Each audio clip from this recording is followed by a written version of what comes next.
venimos al verso 11 en adelante, que es el discurso de Pedro en el pórtico de Salomón. Ya Pedro estaba entrenado, el Pedro traicionero, el Pedro hipócrita, porque que Dios transforma a la gente a la buena o a la mala. Ese Pedro que Jesús le advirtió, tú me vas a traicionar 3 veces. No, pero por Dios, Jesús, ¿cómo tú me dices eso? Si yo soy tu seguidor número 1, yo soy tu fan, yo he vivido todo, yo he visto todo lo que te ha pasado. Señores, hay que estar en el momento para saber cómo tú actúas. A veces nos llenamos la boca diciendo, porque yo, porque yo, porque yo, porque yo. Hay que estar en el momento. No, este marido mío me es infiel y le doy un botón que no sé dónde cae, va a caer por pedacitos, cae en el momento. No, si mis hijos no obedecen, los saco de la casa, cae en el momento. Si mi hijo me sale pájaro, como el hijo de fulana de tal, lo saco de la casa, cae en el momento. Deja de estar hablando plepla y ponte en el zapato del otro. Porque nadie sabe cómo va a reaccionar, porque depende del momento en que tú estés. Por eso es que Jesús insiste, es muy fácil ver la pajita del otro. Es facilísimo, porque tú no te enteras de la viga que tienen tus ojos. Y cuando hablamos de viga, es el gran problema que se te presenta a ti en tu vida, en el día a día, con tu familia. Entonces después tú estás con el rabo entre las piernas y tú dices, Dios mío, como dijo Job, lo que más me temía me sucedió. Hay cosas que le tememos tanto, pero a veces le tememos, pero no nos quedamos callados, sino que empezamos a opinar de la familia ajena. Y cuando más le tememos que nos llega, no sabemos cómo lidiar. Por eso es un día a día aquí, hablando de la palabra de Dios. Aquí dije que me entró por aquí, me sale por aquí. Eso es mentira, aquí nadie se va a embuchar. La palabra de Dios no embucha. La palabra de Dios no embucha, no te pone de que, que no, eso es mentira. La palabra de Dios dice la palabra, que ella no se va vacía. Algo tú te quedas en esta mañana, algo, sea con la repetición, sea con la retransmisión, sea con lo que tú te pongas a analizar después que terminemos, algo que te entró se te queda a ti hoy. Entonces, es importante que aprendamos de la historia de un Pedro. Un Pedro que todavía pasa todo esto. Ustedes se van a dar cuenta, él va a creer que él es el mejor y que hay gente que no tiene salvación. Pero ese Pedro, el pescador, que no tenía preparación para hablar, habló delante de 3,000 personas. Oye, ¿qué entrenamiento cogió Pedro? Porque cuando Jesús se apareció, que Pedro lo vio, que le dijo, Rabí, ay Dios mío, miren, la vida de Pedro cambió. Y ese es el Pedro que su sombra sanaba. Señores, Pedro caminaba y la sombra de Pedro sanaba por el camino. Ay, alabanza. Dios mío. Wow. Santo es el Señor. La sombra de Pedro sanaba. Así como los huesos de Eliseo, santo Dios. Es que el Señor pone gracia en muchos de nosotros. ¿Por qué tú no le pides al Señor que ponga gracia en ti? Que cuando tú tires, lances una palabra, se muevan cimientos de personas que están enfermas espiritualmente. Porque cuando tú tocas a una persona, pide al Señor que a tu toque haya sanidad, porque es el Señor contigo que lo hace. Yo recuerdo lo que pasó con mi hermana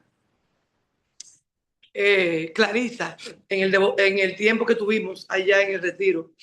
La hermana Clarisa, arrebatada por el Espíritu Santo, porque fue arrebatada por el Espíritu Santo, que puso palabra en ellas.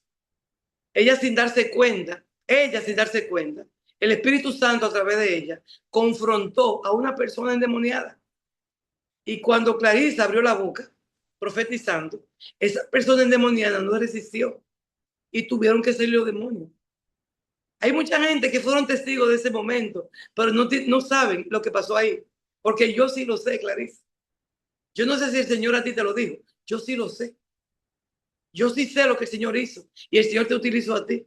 La gloria sea para Él. Pero que eso no te traiga vanagloria, sino que la gloria sea para Él. Y tú tienes que seguirle diciendo, Señor, sígueme usando. Si en esta parte que tú me vas a utilizar, tienes que reforzarme. Porque la lucha contra carne y sangre no es fácil. Pero la lucha contra hueste espiritual de maldad es peor. Luchar contra, o sea, si luchar contra gente es difícil, con problemas de temperamento, de carácter de la gente es difícil. Luchar contra huestes espirituales de maldad es un reto enorme. Oro por ti para que el Señor te resguarde. Señor, resguarda a esta mujer a la que tú utilizas con poder y gloria. El paralítico que había sido sanado no soltaba a Pedro y a Juan.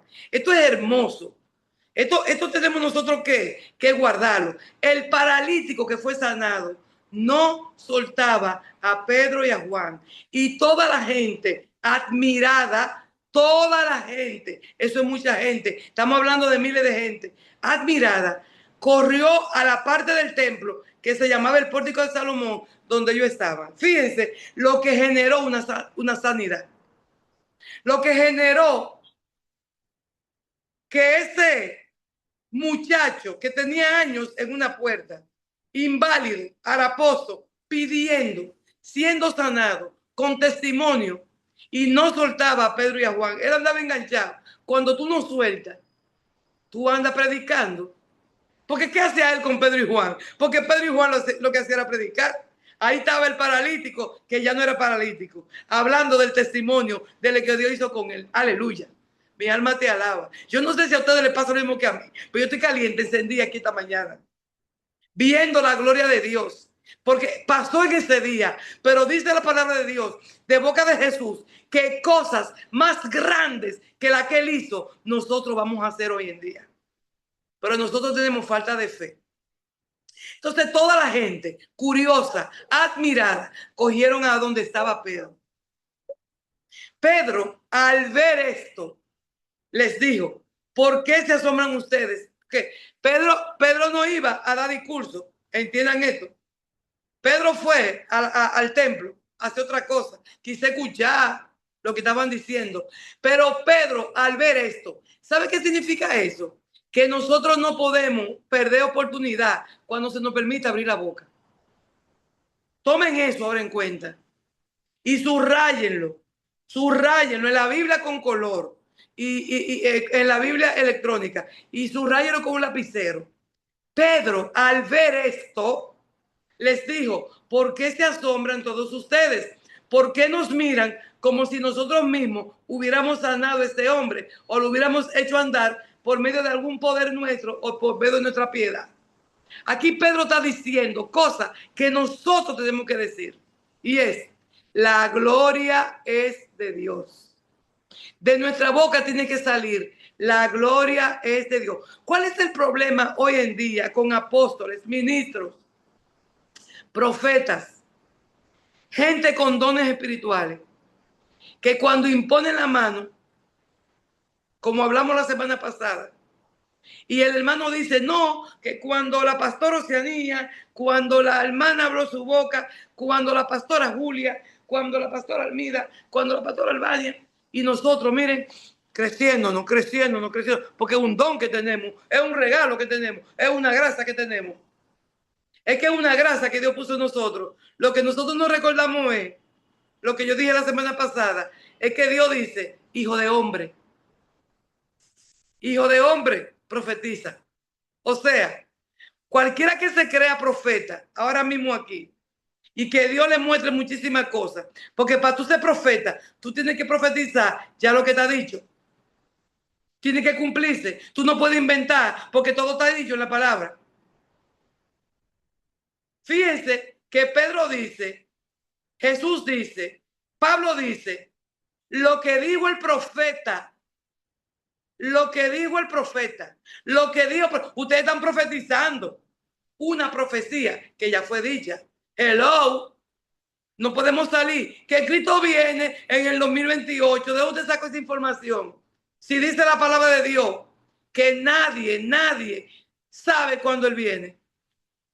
Usted no puede salir con ese disparate. Por eso muchas religiones que le han salido líderes profetizando la destrucción del mundo se han quedado como mentirosos. Entonces, cuando nosotros tenemos ese don que Dios puso en nosotros de sanidad, de profetizar, de dar una palabra, de mover almas, de todo, no, se nos va subiendo el ego. Hello. El ego. Yo creo que este capítulo 3 de Hechos nos tiene que hablar bien de lo que es el ego. El ego, el ego, el ego. Señores, repitan, cuando alguien viene donde usted, venga, pasa conmigo. Pastora, venga, quiero que ore por mí. Pastora, quiero que me dé una palabra. Pastora, quiero que me dé. Y yo digo, señores, eso no es así. El Espíritu Santo tiene que arrebatar a uno. Esto no es que yo puedo andar imponiendo manos. No, eso no es así. Y entonces el ego, y me van llamando, y el ego, y una foto con la pastora, y el ego, y el ego, y el ego. Porque yo me olvido de que la gloria y la honra, ¿de quién es? Del de arriba. Y como somos usados por Dios, no le decimos a la gente, no, fue Dios que me usó. Gracias, gracias hermano, gracias. Oh, gracias. Si tengo un don, gracias. No, aquí Pedro dice, ¿por qué nos miran como si nosotros mismos hubiéramos sanado a este hombre? Esto es hermoso. Esto que está aquí es hermoso. Esto nos va a bajar a nosotros el ego. Siempre démosle la gloria y la honra a nuestro Dios. Por más piedad que nosotros tengamos, nunca va a salir de nosotros mismos. Tiene que salir de Dios. Dice él, el Dios de Abraham, el Dios de Isaac, el Dios de Jacob, el Dios de nuestros antepasados. Y yo puedo decir, el Dios de mi padre, Silfi de Mato Verán, que tenía muchos dones. El Dios del pastor Federico, una gente a quien yo admiré y admiro, que ya está en brazos del Señor. Un hombre que tú no podías decir, habla feo de él. Señor, hay gente en esta tierra que tú no tienes por dónde buscarle un vallecito. Mi papá y ese hombre. Dice, él dice, y recuerda lo que hablamos, perdón, que después de que Jesús fue acusado y que Pilato dijo, señores, aquí está este hombre sano, bueno, y aquí hay un tipo que es terrible. Guay, ustedes están pidiendo que suelten al malo. Esto no es justo. Pero al final, los presidentes y el mismo Dios complace al pueblo en lo que quiere. ¿Ustedes sabían? Aquí Pilato complació al pueblo. Dios complace al pueblo. Cuando el pueblo insiste en algo y el Señor le dice, pero Señor, está establecido en la palabra que mejor es esto. No, queremos esto, queremos esto. Pues está bien, se lo voy a dar a su propia consecuencia. Y él dice, él está acusando. Pedro abre su boca. Lo que Pedro dice muy fuerte aquí. Yo lo tengo subrayado en rojo. Yo lo tengo subrayado en rojo. Pedro dice, y así mataron ustedes al que nos lleva la vida. Pero Dios lo resucitó y de esto nosotros somos testigos.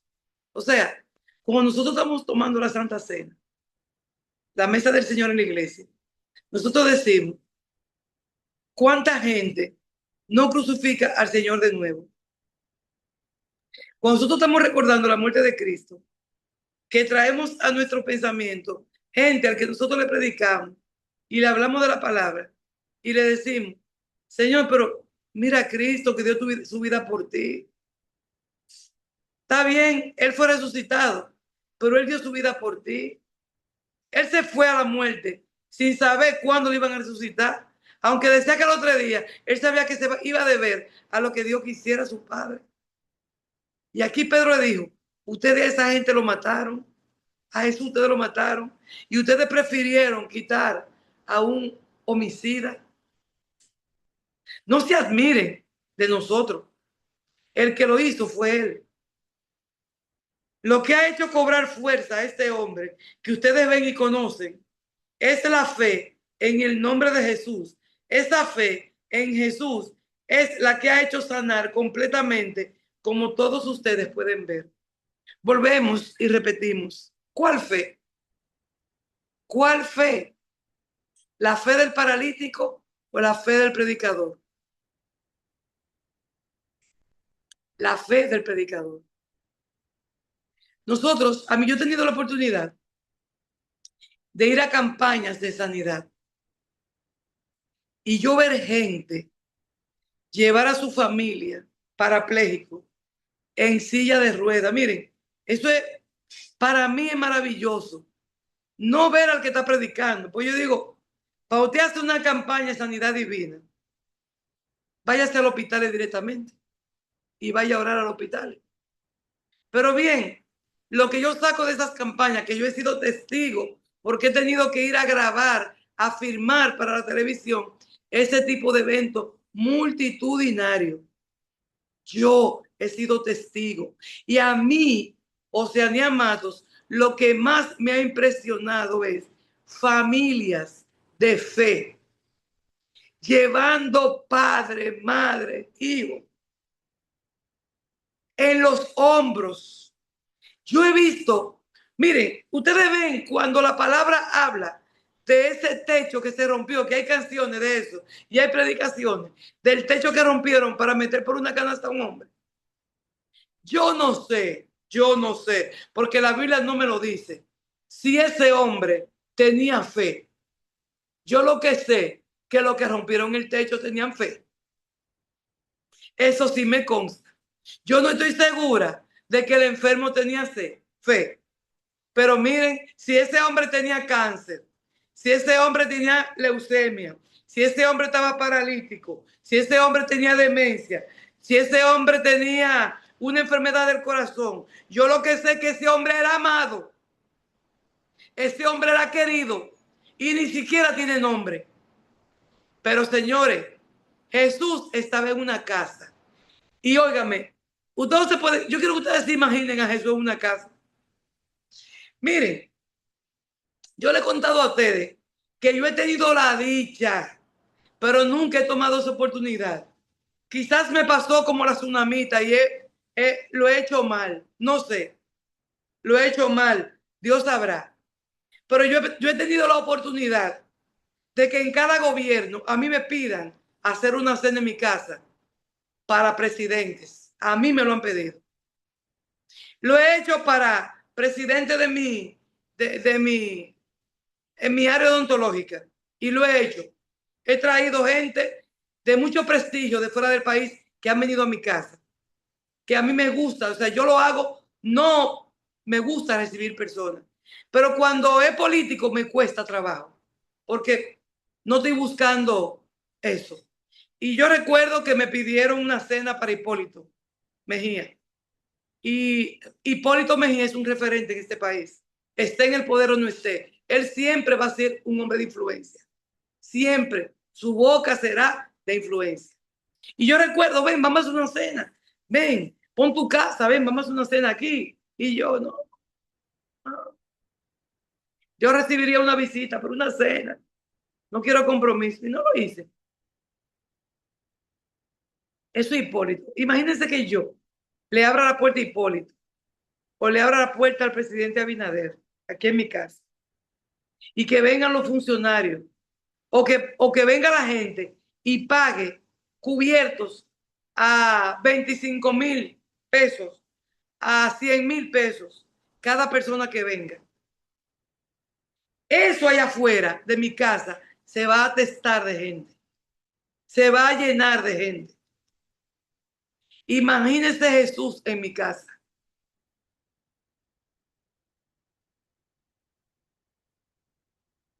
Jesús en mi casa. Jesús en mi casa como tuvo en casa de Mateo. Jesús en mi casa como tuvo en casa de Simón el leproso. Jesús en mi casa como tuvo en casa de María, Marta y Lázaro. Jesús en mi casa como estuvo en muchas casas.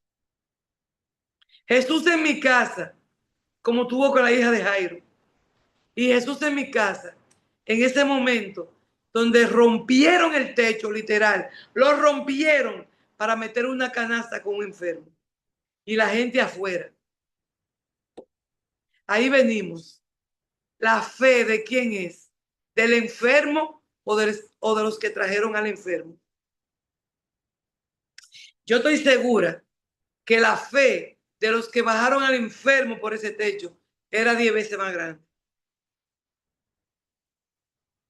Y aquí volvemos a leer lo que ha hecho cobrar fuerzas a este hombre. Es que ustedes ven y conocen, es la fe en el nombre de Jesús. Esa fe en Jesús es la que lo ha hecho sanar completamente, como todos ustedes pueden ver. Esa fe de Juan y de Pedro hizo que ese hombre sanara y que luego él testificara. Esa fe de todos esos hombres que rompieron el techo para bajar por una canasta hicieron que ese hombre sanara. Esa fe de esas personas que yo vi. Yo recuerdo que yo rompí una verja ayudando a un hermano que yo conocía de una iglesia que andaba con su hermana de cáncer. Él desesperado porque ya el pastor tenía el número de la gente que iba a imponer la mano. Y yo vine y dije, esto no es justo. Este hombre vino de lejos. Este hombre venía con su hermano encima del hombro. Y yo vine y quité todo lo y él entró con su hermana. Señores, por ahí entonces, cuando se abrió eso, entraron un montón de gente buscando sanidad. Óiganme, detrás del africano famoso, no sé si ustedes se acuerdan, un africano que vino aquí a Dominicana y que luego el Señor se llevó. Porque ya ese hombre era ya un ídolo. Había que llevárselo. Era un ídolo. Ya la gente no se fijaba en Dios, se fijaba en él. Y ese hombre, menos de 50 y pico de años, le dio un infarto, el Señor se lo llevó. Ya África tenía un área que era cercada porque ya para ir ahí era un espectáculo por un hombre. Pero Pedro dice, la gloria no es mía, es de Dios.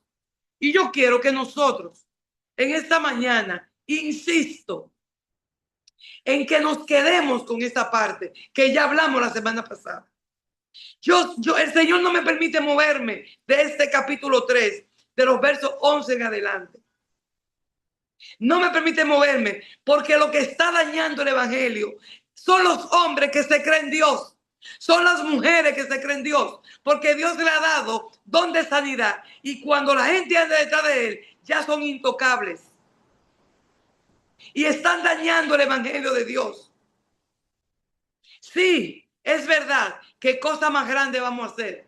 Es verdad que él dice, hija de hombre, hijo de hombre, profetiza de esos huesos.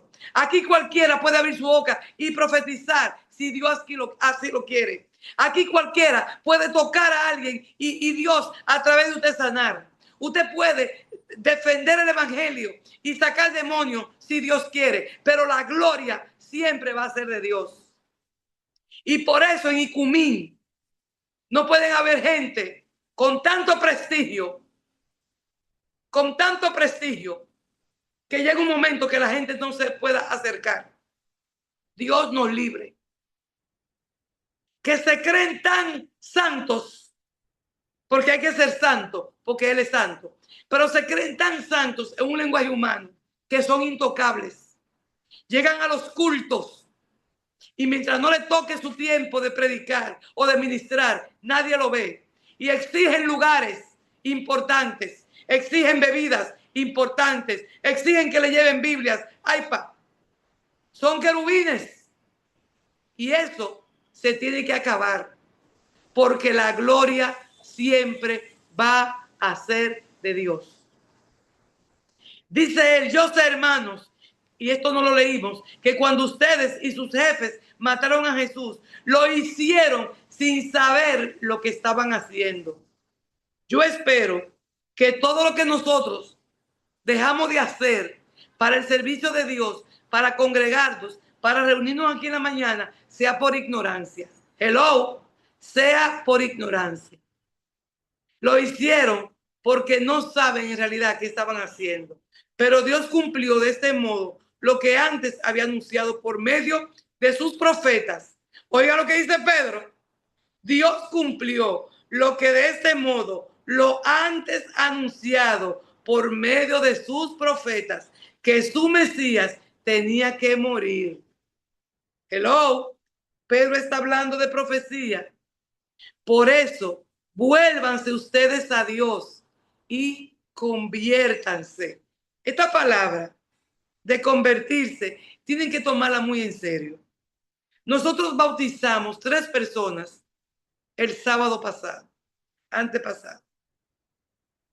Porque esas 3 personas, realmente yo se lo digo, porque yo he conversado con las 3.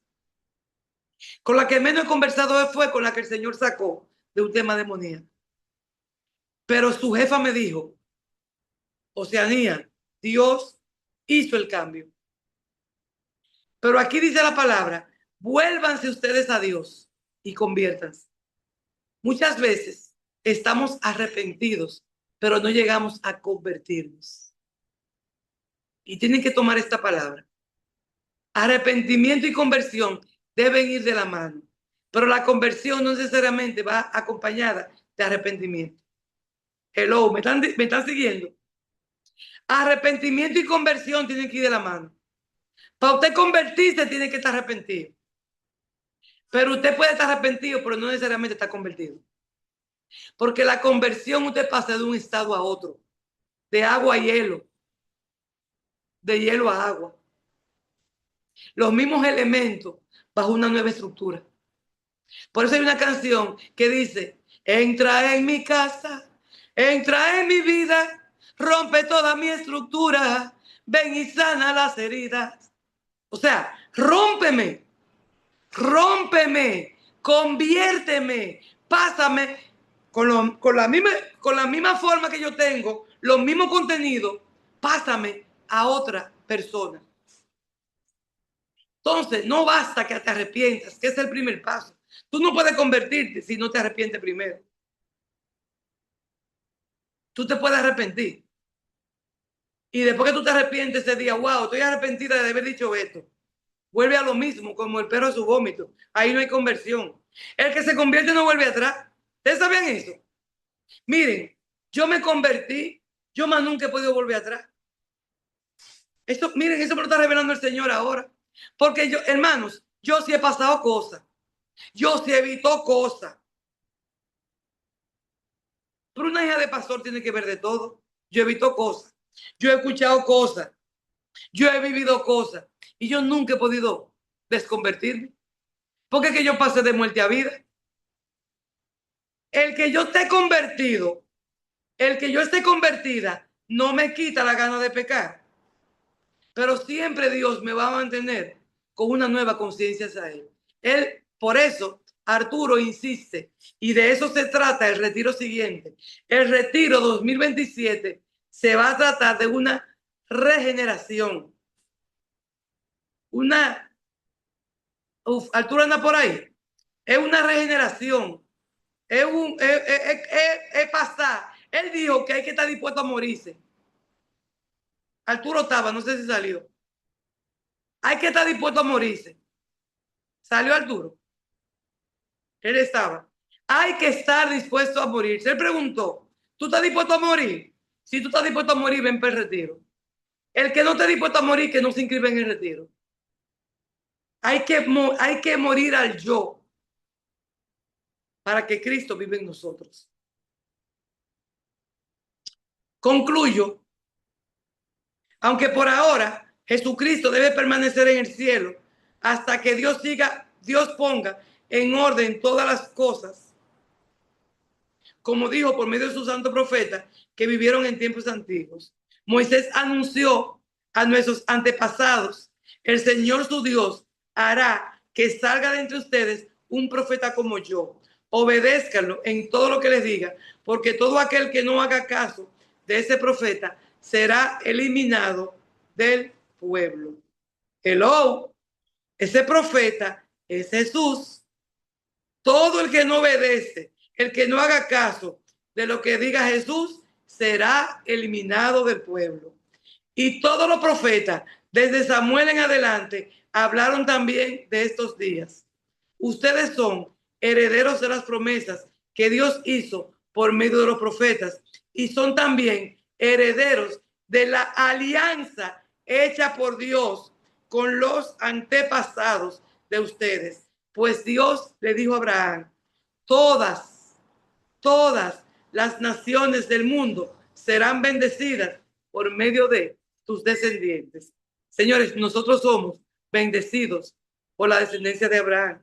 Y termina el 26 diciendo, cuando Dios resucitó al Hijo, lo envió primero a ustedes para bendecirlos, haciendo que cada uno de ustedes se convierta de su maldad. Aquí llegó de nuevo y por último la palabra conversión.